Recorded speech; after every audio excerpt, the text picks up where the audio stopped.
Welcome back to my channel civil achiever. आज से आप लोगों के लिए जिनका भी सीटेट 2022 एग्ज़ाम होने वाला है उनके लिए प्रतिदिन 25 क्वेश्चन का पेडागोजी और उससे जुड़े सवालों का सेट लाया जाएगा, जिसमें प्रीवियस ईयर क्वेश्चंस भी होंगे। तो आप हर दिन थोड़ा सा 15-20 मिनट समय निकाल कर इन क्वेश्चनों की प्रैक्टिस ज़रूर कर लें, क्योंकि आने वाले एग्ज़ाम के लिए ये काफ़ी इम्पोर्टेंट होंगे।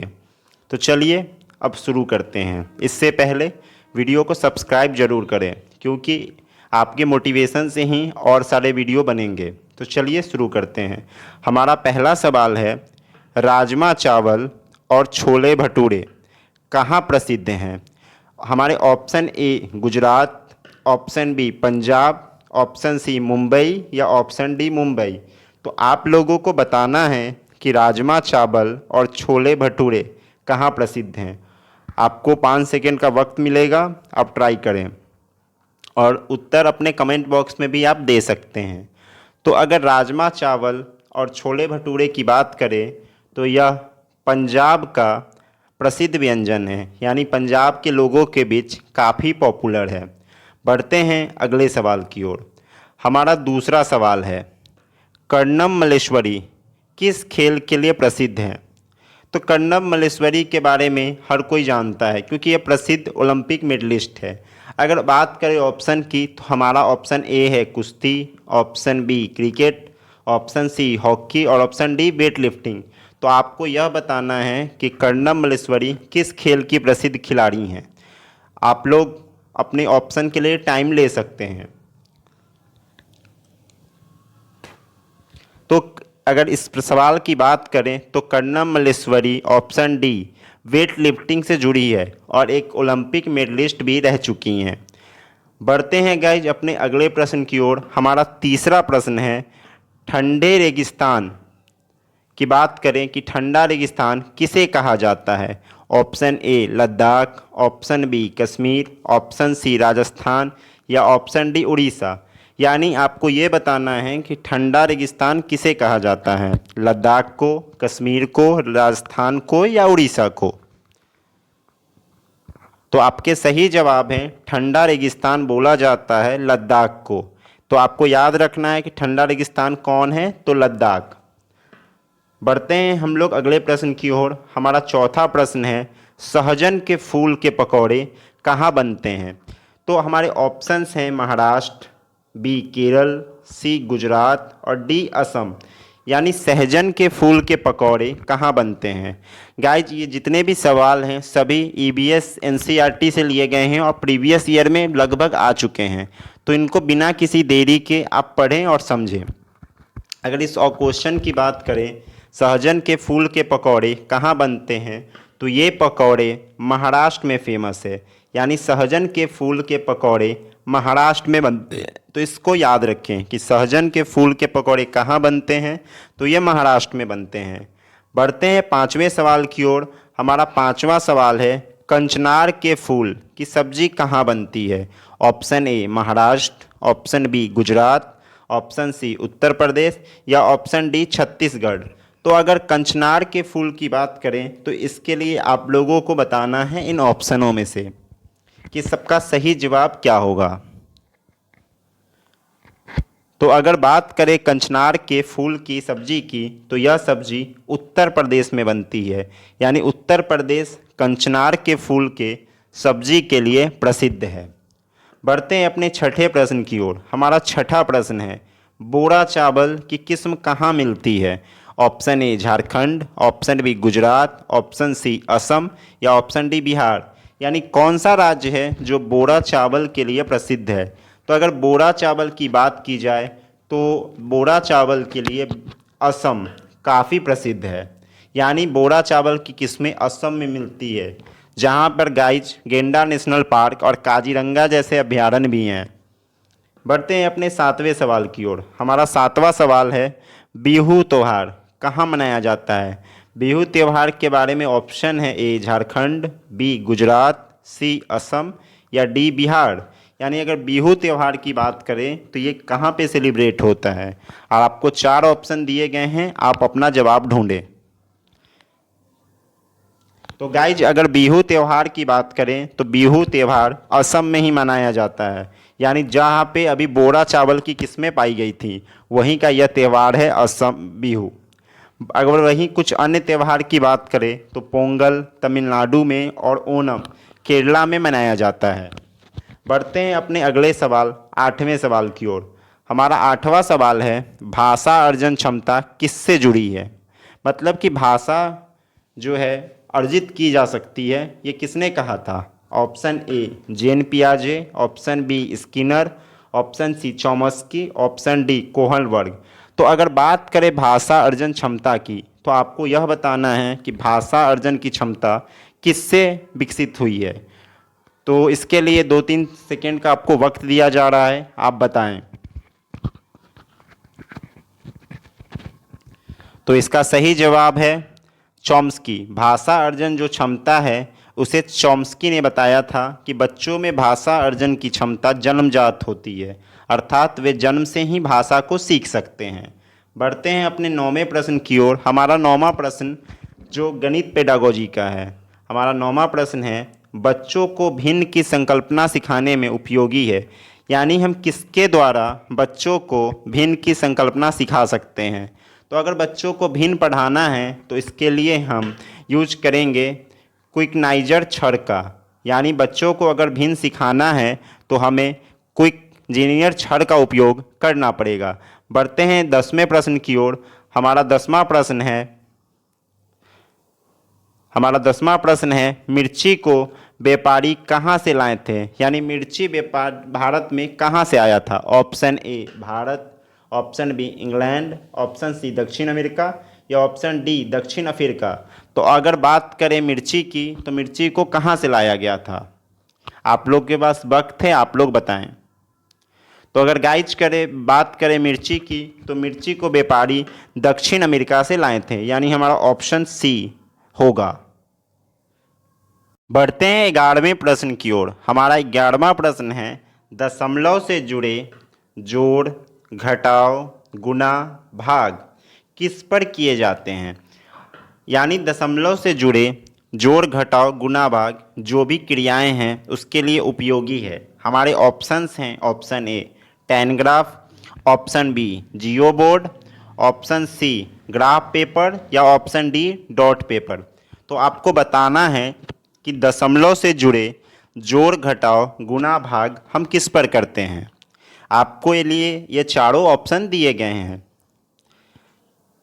तो गाइज अगर बात करें दशमलव से जुड़े क्रियाओं की तो ये सभी क्रियाएं आपके ग्राफ पेपर पर होती है, यानी दशमलव से जुड़े जितने भी जोड़ घटाव गुणा भाग और क्रियाएं हैं वो सभी ग्राफ पेपर पर होती है। वीडियो अच्छी लगे तो वीडियो को सब्सक्राइब जरूर करें। बढ़ते हैं अगले प्रश्न की ओर। हमारा 12वां प्रश्न है ज्यामितीय संरचनाओं किस पर बनाया जाता है। यानी अगर हमें कोई ज्यामितीय आकृति बनानी है तो हम किसका उपयोग करेंगे। हमारे ऑप्शंस हैं टैनग्राफ, ऑप्शन बी जियो board, option C graph paper या ऑप्शन डी डॉट पेपर। यानी हम ज्योमेट्रिकल शेप बनाने के लिए किसका उपयोग करेंगे। ये चारों ऑप्शंस में से आप जवाब दें। आपको कुछ सेकंड दिए जा रहे हैं। तो अगर ज्यामितीय संरचना की बात करें तो इसे डॉट पेपर पर बनाया जाता है। अगर ज्यामितीय संरचना की बात करें तो इसे डॉट पेपर पर बनाया जाता है, यानी डॉट पेपर पर ज्यामितीय संरचना बनाई जाती है। बढ़ते हैं अगले सवाल की ओर। हमारा 13वां सवाल है स्थानीय मान यानी प्लेस वैल्यू की समस्या में सहायक कौन है।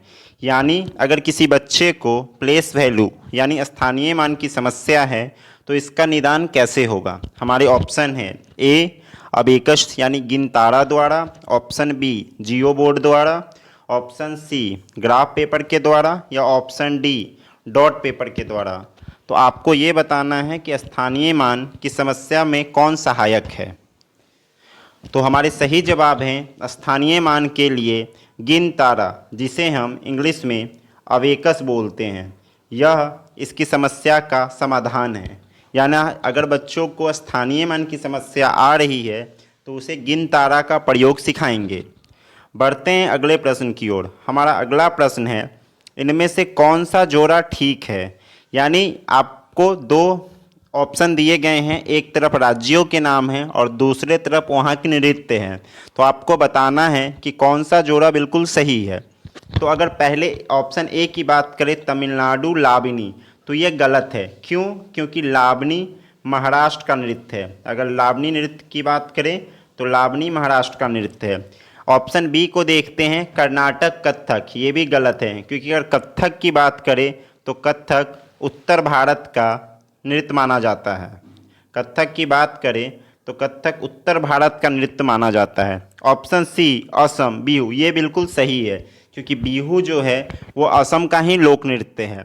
और हमारा चौथा ऑप्शन है गाइज उड़ीसा।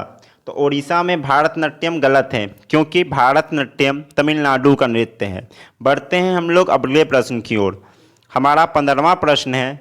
देखिए हम लोग 15वां प्रश्न को देखते हैं। तो हमारा 15वां प्रश्न है खाद्य संरक्षण का कौन सा तरीका सही नहीं है। यानी हम कैसे भोजन को लंबे समय तक बचाकर नहीं रख सकते।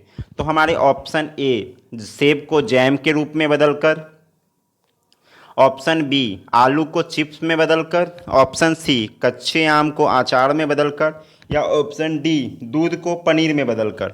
तो कौन सा सही तरीका नहीं है। तो गाइज सेब को जैम में आसानी से बदला जा सकता है, ये सही है। आलू को चिप्स में भी बदला जा सकता है और कच्चे आम से अचार बनाया जा सकता है, लेकिन दूध से पनीर को बनाकर लंबे समय तक नहीं रखा जा सकता है। इसलिए हमारा सही आंसर होगा ऑप्शन डी। यहाँ नहीं पूछा जा रहा है। तो सवाल में अक्सर आप हाँ और नहीं में दुविधा में आ जाते हैं, तो अक्सर आप प्रश्नों को अच्छे से पढ़कर ही बनाएं। बढ़ते हैं अपने अगले सवाल की ओर। तो हमारा 16वां सवाल है मटर के पौधे के साथ अपने प्रयोग किसने किए थे। यानी मटर के पौधे का प्रयोग किसने किया। तो option A Charles Darwin, option B Gregor Johann Mendel, option C अरस्तु, या ऑप्शन डी जॉर्ज मेस्टल। तो अगर मटर के पौधे की बात करें तो इनका प्रयोग करने वाले थे option B Gregor John Mendel, जो ऑस्ट्रिया के रहने वाले थे। इन्होंने मटर पर अपना प्रयोग किया था और मटर के 7 लक्षणों का अध्ययन किया था। अगर बात करें मटर की तो इसका वैज्ञानिक नाम पाइसम सैटिवियम होता है। और मटर चुनने का सबसे बड़ा कारण था कि आसानी से मिल जाता है और सालों भर उपजाया जा सकता है। बढ़ते हैं 17वें सवाल की ओर। हमारा 17वां सवाल है गणित में संरक्षण का सिद्धांत किसने दिया था। ऑप्शन ए जेन पियाजे, option B Skinner, option C अरस्तु, या ऑप्शन डी चॉम्स्की। तो अगर गणित में संरक्षण की बात करें तो इस सिद्धांत को देने वाले थे ऑप्शन ए पियाजे, बी स्किनर, सी अरस्तु, या चॉम्स्की। तो सही जवाब है जेन पियाजे। यानी गणित में जो संरक्षण का सिद्धांत दिया गया था वो जेन पियाजे के द्वारा ही दिया गया था। जबकि अगर चॉम्स्की की बात करें तो आप लोगों को स्टार्टिंग में ही बताया गया है कि चॉम्स्की ने यह बताया था कि बच्चों में जन्मजात क्षमता होती है भाषा को अर्जन करने की। बढ़ते हैं 18वें सवाल की ओर। हमारा 18वां सवाल है सांपों को कहाँ के लोग भोजन में खाते हैं। तो ये भी आपके NCERT EVS में मिल जाएगा। हमारे ऑप्शन ए चीन, option B Bharat, option C Hong Kong, या ऑप्शन डी नागालैंड। तो आपको ये बताना है कि सांपों को कहाँ के लोग खाते हैं भोजन के रूप में। तो आप गाइज याद रखें ऑप्शन सी यानी हांगकांग को लोग सांपों को भोजन के रूप में खाते हैं। गाइज आप हमेशा याद रखें कि क्वेश्चन आपको बहुत बड़ा सा दिया जाएगा लेकिन उसका आंसर छोटा सा होगा। तो आपको क्लू ढूंढना है और उसके अनुसार आंसर तक पहुंचना है। जैसे इस सवाल को ऐसे दिया जा सकता है कि पूजा कक्षा 5वीं में पढ़ती है और वो और उसकी माँ एक रेस्तरां जाती है जहाँ उसे सांप का भोजन खिलाया जाता है। तो वह किस क्षेत्र में है। तो इस सवाल का जवाब भी हांगकांग ही होगा। तो आप क्वेश्चन को घुमाने पर फंसे नहीं और उसको समझते हुए आगे बढ़े। बढ़ते हैं अगले क्वेश्चन की ओर। हमारा 19वां प्रश्न है बहुभाषी कक्षा को शिक्षक किस रूप में देखना चाहिए। तो पहले तो आप जानें कि बहुभाषी कक्षा होती क्या है। यानी एक ऐसी कक्षा जिसमें अलग अलग बोली वाले बच्चे एक ही कक्षा के अंदर रहकर पढ़ते हैं। तो यह क्या है। तो ये एक समस्या है, यह साधन है, साध्य है, या चुनौती है। यानी बहुभाषी कक्षा को शिक्षक को किस रूप में देखना चाहिए।